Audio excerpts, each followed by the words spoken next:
Hello aspirants, welcome to unlock GS academy. ये है आपकी मेन सेंसर अप्रोच यानी कि मास सीरीज, जिसमें हम यूपीएससी मेंस के क्वेश्चंस प्रैक्टिस करते हैं। ये सेशन है वीक सेकंड का थर्ड सेशन, जिसमें हम जीएस पेपर 3 के क्वेश्चंस डिस्कस करेंगे। आज के सेशन में हम 3 क्वेश्चन प्रैक्टिस करने वाले हैं, जिसमें से एक क्वेश्चन रहेगा इकोनॉमी सेक्शन से,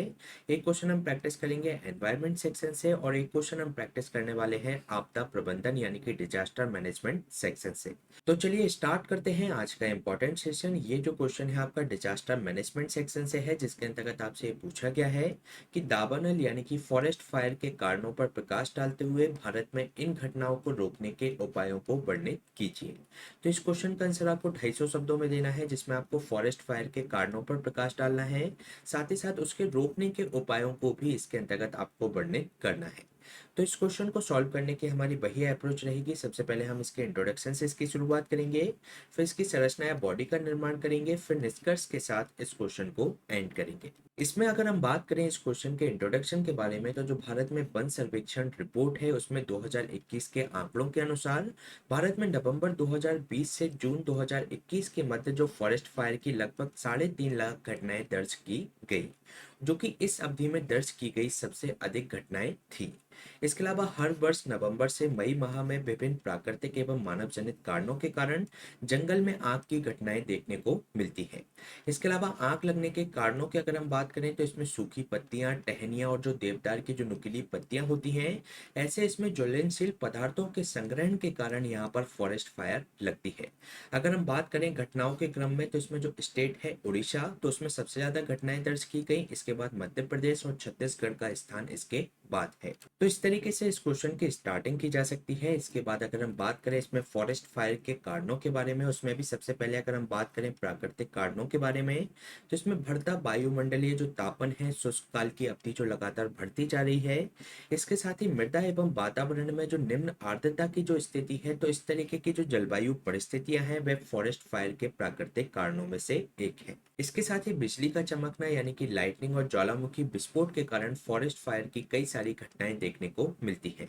साथ ही अगर हम बात करें हवा के उच्च वेग के कारण जो बांसों के बीच में घर्षण होता है, लुढ़कते पत्थर के कारण उसके अंतर्गत चिंगारी पैदा होती है। तो इस चिंगारी से जो ज्वलनशील पत्तियां होती है, जैसे कि चीड़ के पेड़ में इसकी पत्तियों में आग लग जाती है, जिससे ये फॉरेस्ट फायर का कारण बनती है। तो ये हमने बात की इसमें जो फॉरेस्ट फायर के प्राकृतिक कारणों के बारे में। इसके साथ ही अगर हम बात करें इसमें फॉरेस्ट फायर के मानव जनित कारणों के बारे में, तो इसमें जो स्थानांतरित कृषि की जाती है, तेंदुपत्ता की जो तीव्र वृद्धि हो रही है, घास एवं चारे के लिए वन भूमि पर जो अतिक्रमण किया जा रहा है, और जो अवैध खनन किया जाता है उसको छुपाने के लिए जो आग लगा दी जाती है, तो ये इसके मानव जनित कारण है फॉरेस्ट फायर के।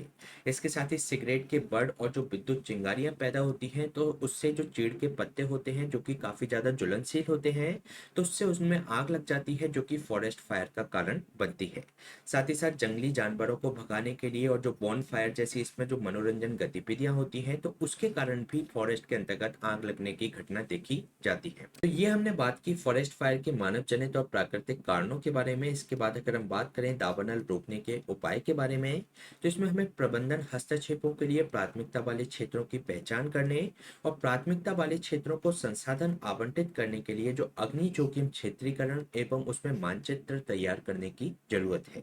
इसके अलावा राज्य वन विभागों, आपदा प्रबंधन प्राधिकरणों और जो अनुसंधान संस्थानों के बीच मजबूत सहयोग करने की जरूरत है। आग लगने से रोकने एवं आग प्रभावित क्षेत्रों के पुनर्वास के लिए यानी कि रिहेबिलिटेशन के लिए भी हमें नए विज्ञान आधारित प्रबंधन दृष्टिकोण और नव प्रबंधन करने में हमें सक्षम होने की आवश्यकता है। साथ ही साथ जो वन समुदाय के साथ संस्थागत भागीदारी हमें बनानी होगी, क्योंकि जो वन अग्नि पूर्वानुमान जो प्रणाली है, उसके लिए हमें उसको तैयार करना होगा और इसे वैज्ञानिक इनपुट और अनुसंधान के साथ उन्नत करने की भी हमें आवश्यकता है। इसके साथ ही देश में जो दावानल के सभी आयामों को शामिल करने के लिए हमें एक राष्ट्रीय वन अग्नि ज्ञान नेटवर्क भी स्थापित करने की जरूरत है। इसके साथ ही फॉरेस्ट फायर मैनेजमेंट को जो वन विभाग के जो प्रशिक्षण संस्थान है उसके पाठ्यक्रम का एक अभिन्न अंग बनाने की आवश्यकता है। जिससे फॉरेस्ट फायर का पता लगाने, उसका समन करने, साथ ही साथ उससे संबंधित पुनर्वास करने के बारे में जो अद्यतन एवं समृद्ध नवीनतम जानकारी है उससे उनको अवगत करवाया जा सके। इसके साथ ही जो फॉरेस्ट फायर मैनेजमेंट से संबंधित जो अच्छी प्रथाएं हैं, यानी कि बेहतर तरीके से जहां पर फॉरेस्ट फायर को मैनेज किया गया,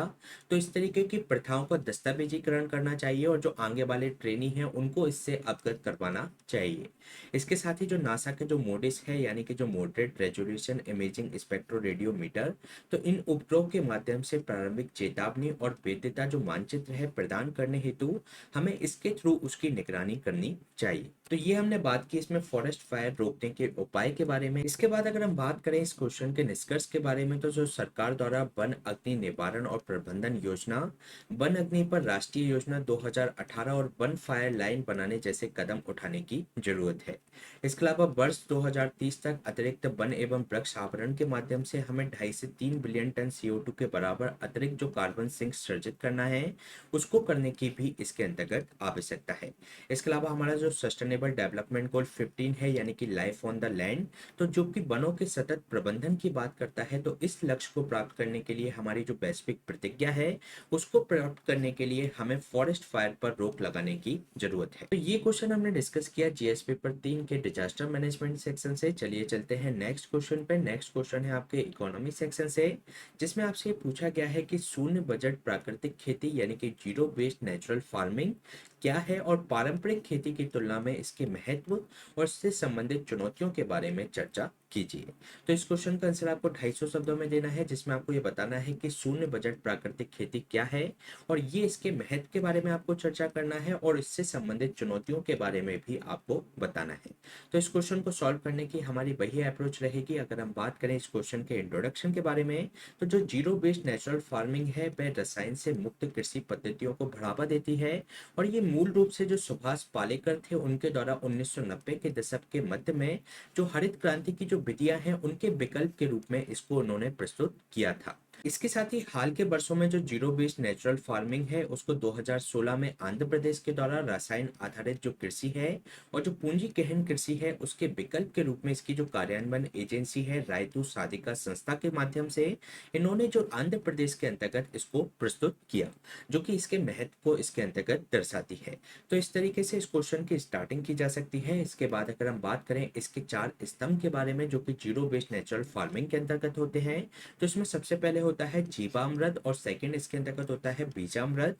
इसके साथ ही इसमें बाफसा होता है और एक आच्छादन इसमें एक स्तंभ इसके अंतर्गत शामिल है। इसके साथ ही अगर हम बात करें इनके बारे में डिटेल में, तो इसमें जो जीवामृत होता है यानी कि जो जीवन का अमृत, तो इसमें मुख्य रूप से गाय के गोबर, जो गोमूत्र होता है, गुड़ और दाल के आटे, बेसन के साथ इसको मिश्रित किया जाता है मृदा के साथ में, जिससे कि मृदा का इसके अंतर्गत संवर्धन होता है। और इसके अंतर्गत ध्यान रखिएगा कि किसी भी तरीके के रसायन का उपयोग नहीं किया जाता। इसके अलावा इसमें जो सेकंड होता है उसका नाम है बीजामृत यानी कि बीजोपचार। तो इसमें गाय के गोबर, गोमूत्र और जो चूने के उपयोग से जो बीज होते हैं और जो उसके अंकुर होते हैं उस पर एक सूक्ष्म जैविक लेप उस पर लगाया जाता है। इसके अलावा इसका जो थर्ड स्तंभ है वह है आच्छादन यानी कि मल्चिंग। तो ये ऊपरी मृदा को इसके अंतर्गत ढक देता है फसलों के माध्यम से और इसमें जो फसल अवशेष होते हैं इसमें जो मृदा के ऊपर ढक दिए जाते हैं, जिससे कि उसकी जो नमी है उसके क्षय को इसके अंतर्गत रोका जाता है। इसके साथ ही इसमें जो इसका फोर्थ स्तंभ होता है वह है बापसा, जिसका अर्थ होता है मृदा के बातन से, यानी कि मृदा का एरेशन इसके अंतर्गत किया जाता है, जिसमें ह्यूमस का निर्माण भी होता है और इसके द्वारा मिट्टी में पर्याप्त हवा और आवश्यक नमी के साथ मिट्टी के जो जीव होते हैं और जो जड़ें हैं वह स्वतंत्र रूप से इसके अंतर्गत रह सकते हैं। इसमें 50% वायु और जो 50% जलवाष्प होती है उसका मिश्रण इसके अंतर्गत प्रवाहित होता है। तो ये हमने बात की शून्य बजट कृषि के 4 स्तंभों के बारे में। इसके बाद अगर हम बात करें शून्य कृषि के महत्व के बारे में, तो ये रसायन मुक्त आदानों का उपयोग होता है। इसमें जो इनपुट्स होते हैं वे रसायन मुक्त होते हैं और ये पारंपरिक कृषि के विपरीत जो कम लागत वाले आदानों को ये प्रोत्साहन करता है, जिसमें गाय के गोबर, वृद्ध गाय के जो मूत्र होता है, गुड़, दाल के आटे, बेसन और जो अन्य पौधों के जो अर्क का प्रयोग इसके अंतर्गत किया जाता है। इसके अलावा जो ऋण चक्र से उनको राहत देता है किसानों को, क्योंकि जो पारंपरिक कृषि के जो आदान होते हैं वे काफी ज्यादा महंगे होते हैं, इसलिए किसानों को ऋण लेने के लिए उसमें विवश होना पड़ता है। अगर हम बात करें एफएओ के अनुसार, तो जो जीरो वेस्ट नेचुरल फार्मिंग है ये ऋण पर निर्भरता समाप्त करने का आश्वासन इसके अंतर्गत देती है। इसके अलावा इसमें जो पर्यावरण के अनुकूल है, क्योंकि ये जो पारंपरिक खेती की तुलना में 50 से 60% कम जल और कम विद्युत की आवश्यकता इसको होती है। इसके अलावा ये मृदा स्वास्थ्य में सुधार भी लाती है, क्योंकि इस पद्धति में मृदा का पातन और जो न्यूनतम जल है अंतर जो फसल है, इसके साथ ही जो मेड़ और जो ऊपरी मृदा की जो मल्चिंग को प्रोत्साहन दिया जाता है, जो कि ये पारंपरिक खेती में की जाने वाली जो गहन सिंचाई और जो गहरी जुताई को भी हतोत्साहित इसके अंतर्गत करती है, जिससे कि मृदा के स्वास्थ्य में इसके अंतर्गत सुधार आता है। तो ये हमने बात की इसमें जीरो बेस्ड नेचुरल फार्मिंग के महत्व के बारे में। इसके बाद अगर हम बात करें इससे जुड़ी हुई चुनौतियों के बारे में, तो ये फूड सिक्योरिटी के लिए खतरा उत्पन्न कर सकता है। अगर हम बात करें इंडियन काउंसिल एग्रीकल्चर रिसर्च के अनुसार, जो पारंपरिक कृषि की तुलना में इस कृषि पद्धति से जो फसल उत्पादन है वह इसके अंतर्गत घटेगा। जैसे कि अगर हम बात करें एग्जाम्पल की, तो श्रीलंका में इस पद्धति को अपनाने पर जो चावल का उत्पादन था वह 20% इसके अंतर्गत डिक्रीज हुआ, जो कि श्रीलंका को चावल पर जो आत्मनिर्भर जो वह देश था वह अब आयात पर वह निर्भर हो गया है। इसके साथ ही इसमें जो दूसरी चुनौती है वह यह है कि ये निरपेक्ष रूप से शून्य बजट नहीं है, क्योंकि इसमें श्रमिकों की मजदूरी, परिवार द्वारा किए गए श्रम का मूल्य और जो स्वामित्व वाली जो भूमि पर आरोपित जो किराया होता है, इसके साथ ही गाय के रख रखाव की जो लागत आती है, विद्युत एवं पंप सेट की जो लागत आती है, तो इसकी जो लागत है तो इसको एक तरीके से जो शून्य बजट कहा जाता है, तो वह प्रॉपर शून्य नहीं होती, बल्कि कुछ लागत इसके अंतर्गत व्यय करनी पड़ती है। इसके साथ ही अगर हम बात करें इससे जुड़े हुए अन्य मुद्दों के बारे में, तो जो आंध्र प्रदेश में ये पाया गया कि जिन खेतों में रासायनिक खेती का गहन प्रयोग किया गया था, वहां मृदा की गुणवत्ता वहां पर गिर चुकी है, और वह एक जो जीरो बेस्ड नेचुरल फार्मिंग है वह उसके लिए अनुकूल नहीं है। इसके अलावा इसमें जो धान जैसी फसलों में खेत में जो जमा जल होता है, मृदा में विद्यमान जो सूक्ष्म जीव आबादी को ये सीमित कर देता है। इसके परिणाम स्वरूप वहां पर जो जीरो बेस्ड नेचुरल फार्मिंग को अपनाने में जो अगली उपज प्रभावित इसके अंतर्गत हो सकती है। तो ये हमने बात की जीरो बेस्ड नेचुरल फार्मिंग से जुड़ी हुई चुनौतियों के बारे में। इसके बाद अगर हम बात करें इस क्वेश्चन के निष्कर्ष के बारे में, तो जो राज्यों को जीरो बेस्ड नेचुरल फार्मिंग को अपनाने के लिए प्रेरित करने से पहले केंद्र को इसके संबंध में वैज्ञानिक आंकड़े एकत्रित करने चाहिए कि इसके अंतर्गत जो जीरो बेस्ड नेचुरल फार्मिंग है वह तकनीकी सूखे के वर्षों में मृदा की गुणवत्ता और अन्य भारी कारकों के प्रभाव को कम करने के बाद जो पैदावार को किस तरीके से प्रभावित करेगी, तो इसके वैज्ञानिक आंकड़े हमारे पास इसको लागू करने से पहले होने चाहिए। इसके अलावा प्राकृतिक खेती को अपनाने से पहले लाखों किसानों की जो आजीविका है, उसके अतिरिक्त देश की जो खाद्य सुरक्षा पर ध्यान देने की भी आवश्यकता है। तो ये क्वेश्चन हमने डिस्कस किया जीएस पेपर 3 के इकोनॉमी सेक्शन से। चलिए चलते हैं नेक्स्ट क्वेश्चन पे। नेक्स्ट क्वेश्चन है आपका जीएस पेपर 3 के एनवायरनमेंट सेक्शन से, जिसके अंतर्गत आपसे पूछा गया है कि जो आक्रामक विदेशी प्रजातियां होती है, यानी कि इन्वेसिव एलियन स्पीसीज होती हैं, उनके पर्यावरणीय और सामाजिक आर्थिक प्रभावों पर चर्चा कीजिए। तो इस क्वेश्चन का आंसर आपको 250 शब्दों में देना है, जिसमें आपको सबसे पहले बताना है कि इन्वेसिव एलियन स्पीसीज क्या होती है और इसके पर्यावरण और सामाजिक आर्थिक प्रभाव क्या होते हैं। तो इस क्वेश्चन को सॉल्व करने की हमारी वही अप्रोच रहेगी। अगर हम बात करें इस क्वेश्चन के इंट्रोडक्शन के बारे में, तो जो आक्रामक विदेशी प्रजातियां होती हैं, यानी कि जो इन्वेसिव एलियन स्पीसीज होती हैं, वे पौधे, जानवरों या सूक्ष्म जीव हो सकते हैं जो कि संयोगवश या जानबूझकर अपनी प्राकृतिक जो भौगोलिक सीमा है उसके बाहर पहुंच जाते हैं, और देसी प्रजातियों को वहां पर ये विस्थापित करके वहां के जो पारिस्थितिक तंत्र होता है, यानी कि वहां का जो इकोसिस्टम होता है, उसको पूरी तरीके से ये परिवर्तित कर देते हैं। इसके साथ ही इन प्रजातियों में तेजी से प्रजनन और इनकी जो विकास दर होती है काफी ज्यादा तीव्र होती है। साथ ही इनमें उच्च विस्तार क्षमता भी पाई जाती है। एक टर्म होती है फेनोटाइपिक प्लास्टिसिटी, जिसका मतलब ये होता है कि किसी भी नए पारिस्थितिकी तंत्र के अंतर्गत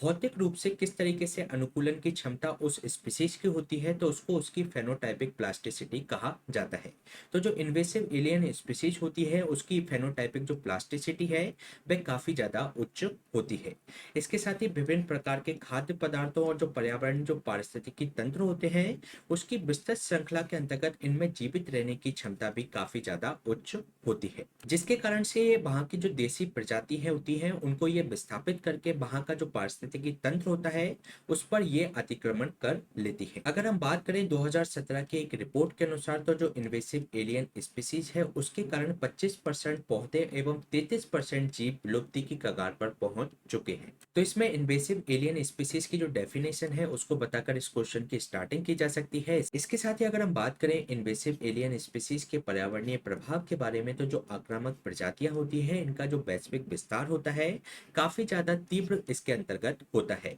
जिससे कि ये विश्व की वनस्पतियों और जीवों को अपने समरूप बना लेती है, जिसका प्रभाव इनकी जो वैश्विक जैव विविधता है उसकी क्षति का एक प्राथमिक कारण इसके अंतर्गत देखने को मिलता है। इसके अलावा जो नए आवासों में इनके जो प्राकृतिक परिपक्षी होते हैं वह इसके अंतर्गत अनुपस्थित होते हैं, इसलिए ये जो प्रजाति होती है आसानी से प्रजनन करती है और भोजन पानी एवं स्थान के लिए स्थानीय प्रजातियों को वहां से ये हटा देती है, जिससे कि वहां की जो देसी प्रजातियां होती हैं वह विलुप्त इसके अंतर्गत हो जाती है। जैसे कि अगर हम बात करें लेंटाना कैमारा की तो जो कि अमेरिकी झाड़ी के नाम से जानी जाती है, जिसने भारत में 40% जो बाघ क्षेत्र हैं उन पर आक्रमण किया है और जिसके परिणाम स्वरूप जीवों के लिए जो देसी चारा है उसकी कमी वहां पर देखी गई है। इसके साथ ही अगर हम बात करें तो ये पारिस्थितिकी तंत्र एवं वन्य जीवन में भी परिवर्तन करती है, जिससे आवासों में बदलाव होता है जो कि खाद्य श्रृंखला को पूरी तरीके से प्रभावित करती है। इसके साथ ही प्रजातियों की संरचना में परिवर्तन से मृदा के गुण इसके अंतर्गत बदल जाते हैं, जैसे कि उसका पीएच स्तर हो गया, पोषक चक्र और जो पोषक तत्व वहन करने की जो उसकी क्षमता होती है,